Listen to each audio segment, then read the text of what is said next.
بلوچستان کے شہر نوشکی سے ہمارے نمائندہ ظہور گل جمال دینی کی رپورٹ کے مطابق مینگل امیرزئی قبیلہ کے سربراہ سردار لیاقت علی مینگل کے سربراہی میں قاضی آباد میں عبدالکریم مینگل کی رہائش گاہ پر شاندار حمایتی جلسہ منعقد ہوا۔ انتخابی جلسے میں مینگل امیرزئی قبیلہ کے سینکڑوں افراد نے شرکت کی۔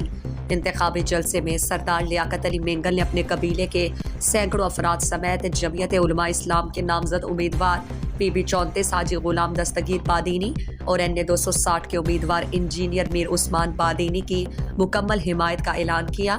انتخابی نشان جلسے سے امیدوار جمعیت علماء اسلام کے ضلعی امیر شیخ غلام نبی، حاجی غلام دستگیر بادینی، حاجی نعیم بادینی، حافظ عبداللہ گورگیج، عبدالکریم مینگل، زاہد بلوچ اور دیگر نے خطاب میں کہا کہ سردار لیاقت علی مینگل اور ان کے قبیلے کی جانب سے جمعیت علماء اسلام کے امیدواروں کی حمایت پر ان کا شکریہ ادا کیا اور کہا کہ جمعیت علماء اسلام کے لیے علاقے کے تمام قبائل قابل احترام ہیں۔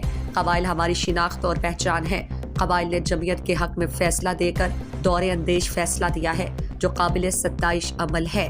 امیرزئی مینگل قبیلے کے فیصلے سے علاقائی سیاست میں جمعیت علماء اسلام کے امیدواروں کی پوزیشن مزید مضبوط ہو گئی ہے اور 8 فروری کے انتخابات میں جمعیت قبائل، عوام اور نوجوانوں کے تعاون سے بھاری اکثریت سے کامیابی حاصل کرے گی۔ علاقے کے قبائل کی جانب سے حمایت پر ان کے مشکور اور ممنون ہیں اور جمعیت علماء اسلام قبائل کو کبھی بھی مایوس اور نا امید نہیں کرے گی۔